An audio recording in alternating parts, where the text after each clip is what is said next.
പൊതുവെ ഇറാൻ്റെ ഭാഗത്തുനിന്ന് ഒരു മിസൈൽ വിട്ട് കഴിഞ്ഞാൽ ഇസ്രായേലിലെത്താൻ ഏകദേശം 10 to 12 മിനിറ്റ് വരെ സമയമെടുക്കുമായിരുന്നു. മുൻപൊക്കെ മിസൈൽ വിക്ഷേപിച്ച് നിമിഷങ്ങൾക്കകം തന്നെ വിവരം ലഭിക്കുമായിരുന്നു.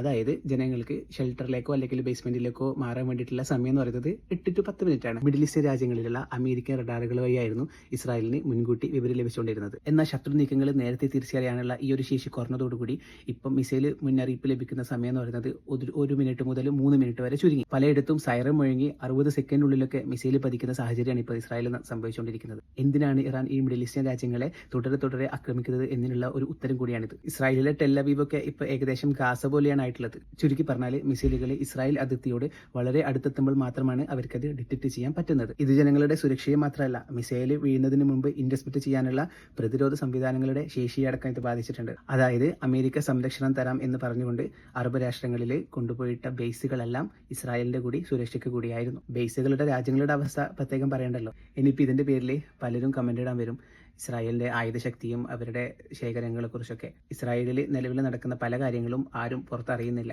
വളരെയധികം സെൻസർ ചെയ്ത് മാത്രമേ ഓരോ ന്യൂസും അവർ പുറത്തുവിടുന്നുള്ളൂ.